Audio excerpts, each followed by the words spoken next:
Real quick, I want to tell you about a free webinar I'm hosting on April 25th at 1 p.m. Eastern Time called Repurposing Content for Your Podcast. Depending on the guru of the day, you need a podcast, you need to be on TikTok, you need to be posting on LinkedIn, and don't forget your own blog and newsletter. And this can lead to burnout fast. But I'm here to tell you a better way. By repurposing content, there's a reason I'm able to publish 3 podcast episodes per week, 3 newsletters, and post on LinkedIn almost daily. So in this free 60-minute webinar, you will learn how to capture content ideas as easily as possible, how to build your own content flywheel from content you've already created, how to keep track of everything, and how to create a two-way street where you're repurposing for and from your podcast. Sign up for free today at profitablepodcaster.fm/repurpose. If you are struggling to create content, you need this webinar. Again, that URL is profitablepodcaster.fm/repurpose. Hi, folks. I'm Jeff Udick, the founder and co-host of the Shifting Schools podcast. If you are a fan of this show and a fan of podcasts, consider checking out Shifting Schools. We drop a new episode every Monday.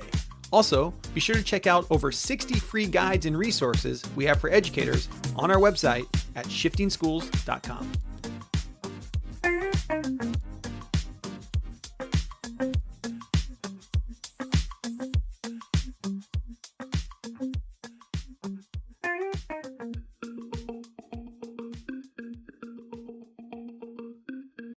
What you just heard is a podcast promo that's part of a podcast promo swap I'm doing with Jeff and Trisha over at Shifting Schools. Now, full disclosure, they are coaching clients of mine, but I thought that this would be a fun experiment because we're both in the education category on Apple Podcasts and other areas. So we're probably kind of showing up in similar searches anyway. The main difference is that I'm teaching people how to make money with their podcast, and Jeff and Trisha use their show to help people in the K-12 space. If you're in the K-12 space, I strongly recommend it. But this podcast swap and that promo are also illustrative, I think that's a word, of what I want to talk about today, which is how I grew my main podcast, how I built it 21% over the last month or so by doing podcast swaps. So that's what we're going to talk about today. I'll talk about different approaches, how you can do them, and then how you can find podcasts to swap with. Oh, and if you want to see the receipts for that growth I just mentioned, you can find that and more over in the show notes over at makemoneypod.com/212. Hello and welcome to Make Money Podcasting, where I teach you how to make your first $10,000 with your podcast. On this show, you'll learn tried and true methods to increase your revenue and turn your podcast from a money pit into a money maker. Hi, I'm your host, Joe Casabona, and my podcasts have been making money from day one without a lot of downloads. I'll share everything I know with you here on Make Money Podcasting. All right, let's get into it. Hey, everybody. I hope you're doing well today. I'm really excited to share these results because they kind of hit me in the face. Like, I didn't realize it until I looked back at the data and I saw these 3 pretty significant increases in downloads. Just for comparison's sake, again, I'll include this graph in the show notes, but looking at Chartable, if we look at August 1st, which looks like it was a release day, but maybe it wasn't. Maybe we should look at August 7th.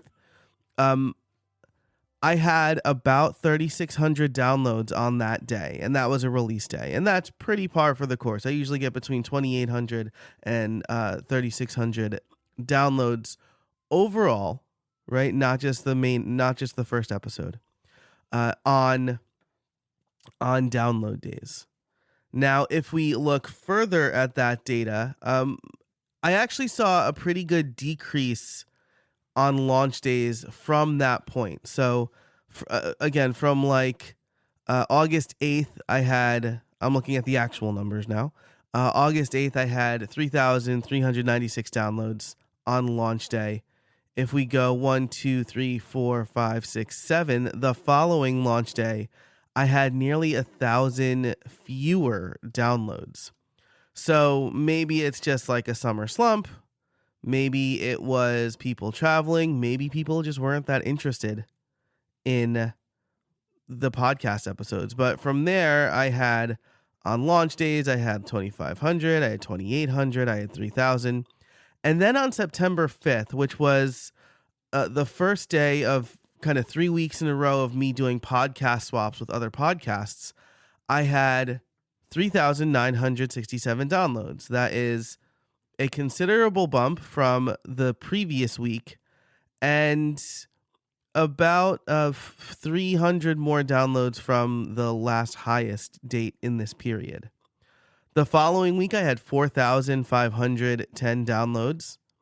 And the week after that, I had 5,398 downloads, which is quite considerable and over double from my lowest point in this period on August 15th, lowest launch day point. If we look at those episodes over a 7-day download period, so August 29th, if we look at that episode, that was a solo show that had 1,600 downloads in 7 days.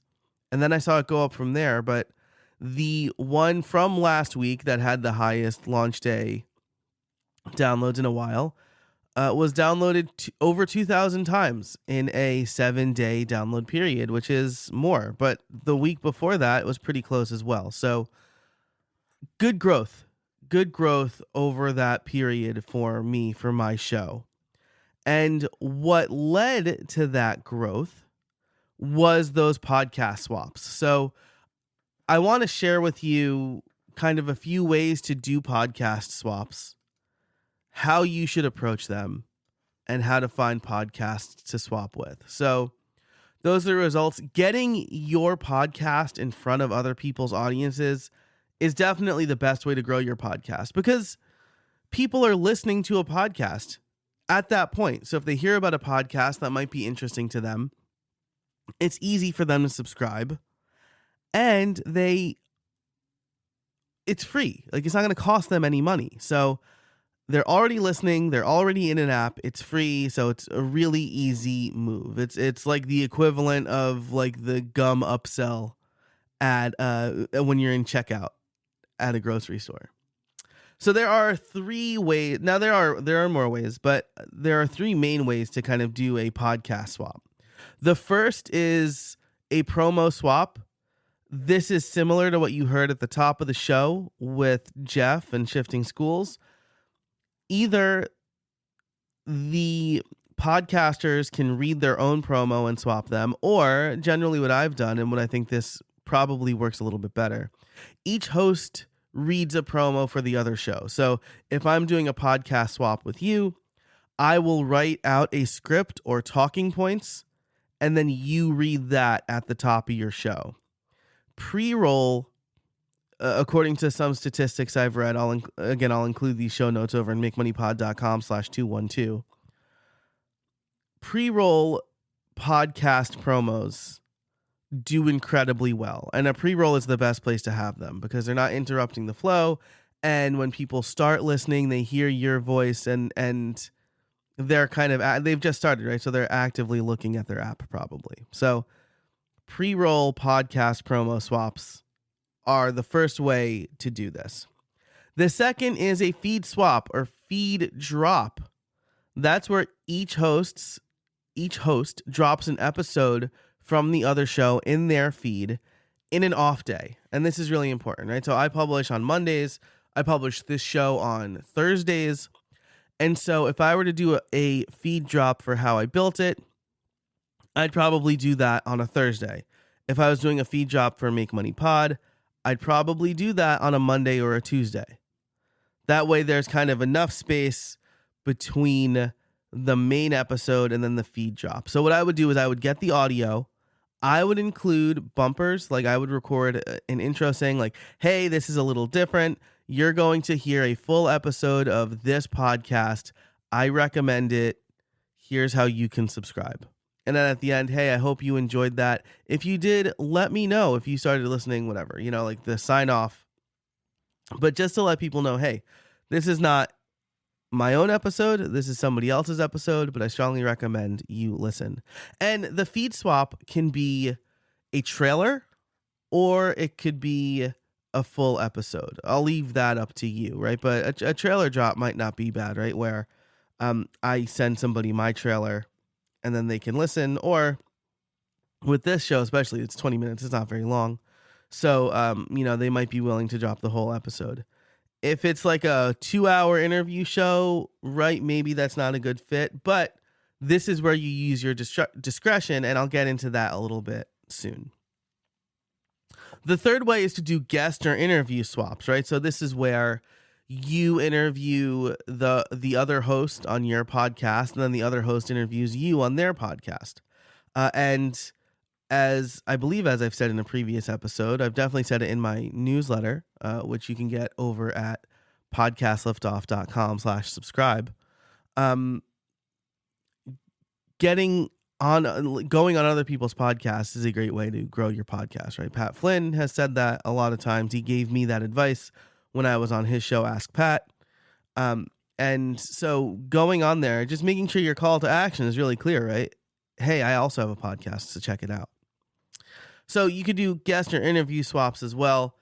That one is probably a little bit trickier, right? Because you want to make sure that you have good fit for both of you, right? Like it's one thing to be similar shows and similar categories, but if I'm interviewing creators, I mean, I guess any podcaster is a creator, but if they can't offer like clear advice for my audience on how to be a better creator, it might not be a good fit. Similarly, like if their audience doesn't care about podcasts, I wouldn't be a good fit for them because that's what I talk about. So you want to make sure that's a good fit. The other thing that you can do if your shows are similar enough, instead of an interview swap or a guest swap, you can do a joint episode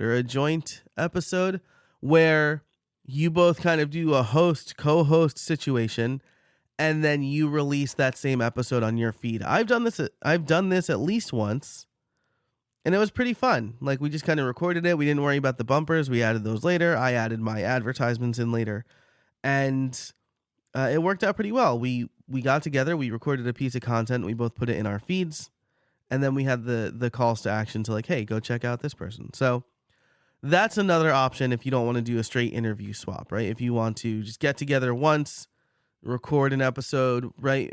And this works really well if you are in the same field. So if I'm interviewing somebody else in the podcast field, we can go back and forth exchanging ideas on how to grow your podcast or ideas on how to monetize your podcast. So that's something else to think about. So those are the three main ways to get in front of other people's audience doing these podcast swaps: promo swaps, feed swaps, and guest/interview swaps or joint episodes. Now, how do you find the right shows? This can be a little bit tricky because they might not always have a website. The email address might not be readily available. There are tools out there, like I think one is called Muck Rack, that will do it. Like that will expose an email address and everything like that. Because at this point, Apple Podcasts still requires an email address to be included in your feed. That's going away next year, though. So, heads up on that. But your information is still, or a podcaster's information is still out there. Usually it's pretty easy to figure out the email address. It just takes a little bit of legwork. So what do I do? For a while, I would look at Apple Podcasts to see what other shows they recommend under my show. So if you go to Apple Podcasts, then you go to your podcast page in Apple Podcast, scroll to the bottom, you'll see a "you might also like" section. And this is supposed to indicate what listeners of your show are also listening to. So for Make Money Pod, it's Ask Pat, Smart Passive Income, Marketing School, and The Game are the 4 that are listed there. This show is relatively new still, so I assume Apple Podcasts is gathering more information. For how I built it, it's a lot of... That show is weirdly big in China, and so there's a couple of Chinese language podcasts. I asked Apple, this is a small aside, I did ask Apple support about this, and I'm like, am I getting like spammed? And they're like, no, this is perfectly legitimate. And I'm like, okay, great. So I don't know. Still good though. I mean, they're not like, United States is still over 50% of my audience, but just interesting. So that's what I used to do. You can do that with other podcast directories as well. You could look at Spotify or Overcast or just kind of do a category search.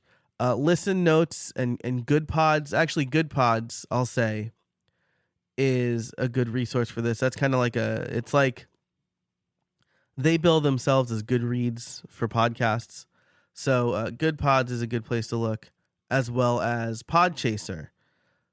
In each of these places, you'll be able to find kind of look-alike podcasts that you can then reach out to the host and ask if they're interested in doing this.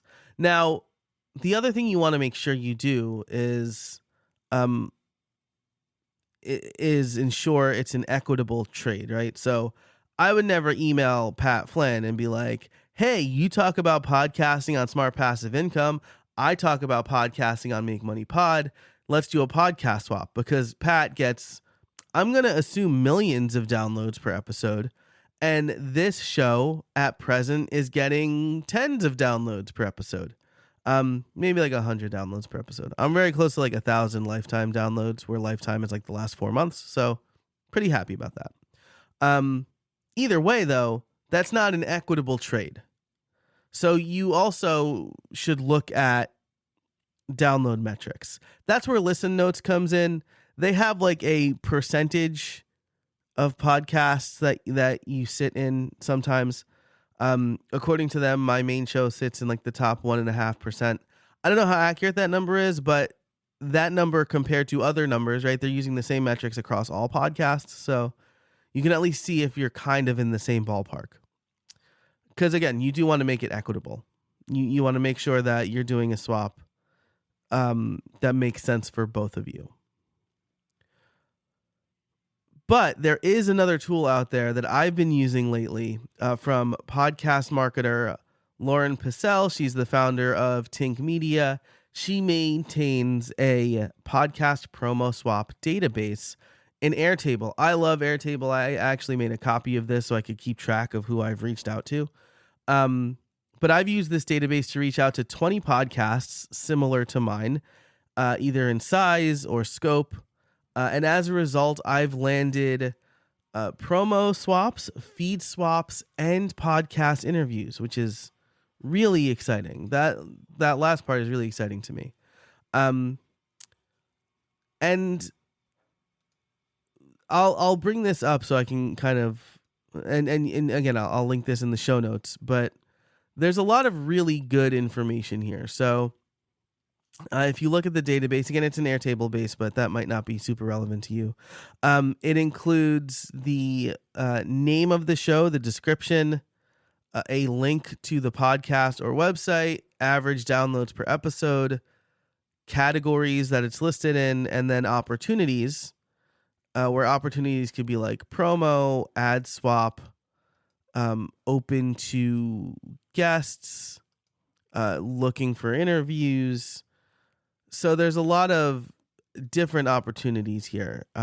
Open other opportunities, social media swaps, guest interview swaps, and promo ad swaps. So you can filter this and say like, oh, I only want to do like interview swaps, or I only want to do social media swaps, right? So that's a really great way to kind of whittle down the numbers to say, okay, I want podcasts in the education category that is open to promo or ad swaps that have 2,000 or fewer downloads, right, per episode. And then it also includes the host's name, or the contact's name, and email address. So you don't have to go hunting for that. So I strongly recommend you sign up for this podcast promo swap list. It's at tinkmedia.co/pod-swaps. I will have it in the show notes over at makemoneypod.com/212. So using that database, you should also follow Lauren on Twitter. So I'll link her Twitter as well. Sort by category, promo type, size, and then craft a personalized email with the type of swap, your show, and how you found them. The personalized email bit is important because Lauren is providing this free of charge. You should list your show in it if you haven't, because it is free. Don't abuse it by spamming people, right? I could have easily, because I understand Airtable and automations are my thing, I could have easily just set up an automation to send the same email to every podcast in that list, or every podcast that met a certain criteria. But I didn't. I looked through, I checked out the show, because this is the other thing, right? If I'm doing a promo swap or a guest swap or a feed drop, any of these, I want to make sure that they're a good fit for my audience, right? And so I don't swear very much. There's one episode. I don't swear though on my podcast, right? So if there's like a profanity laced podcast, even if we have like the same size and the same kind of mission, I'm probably not going to do a podcast swap with them. Or if I'm offering to do an interview swap, especially, right? I took a little bit of a risk by offering an interview swap sometimes, because I want to be interviewed. And I want the trade to be equitable. So when I'm proposing an interview swap, I want to make sure that who I'm talking to is not is going to make for a good interview for my show. So my email, it usually just says like, hey name, I found your show name on the Tink Media podcast swap database, some information about the podcast and why it jumped out at me, and then what I'm proposing. So I usually propose a podcast swap or a feed drop. And I also say, if you're looking for guests or you want to do an interview swap, these are some of the things I talk about. I think they would be good for your audience. I only propose that if I think it would be good for their audience. Okay, so that's also really important. But the Tink Media podcast swap database, because again, getting your podcast in front of other listeners while they're listening to a podcast makes it super easy for them to subscribe to yours. And Lauren's database makes it super easy to connect with other podcasters. So it's a win-win, and that is how I will leave it today. Thanks so much for listening to Make Money Podcasting. For all the show notes, you can head over to makemoneypod.com/212. If you liked this episode, give me a rating and review in Apple Podcasts. I will read your review on the air. If you do that, I'd really appreciate it. Thanks so much for listening, and until next time, I can't wait to see what you make.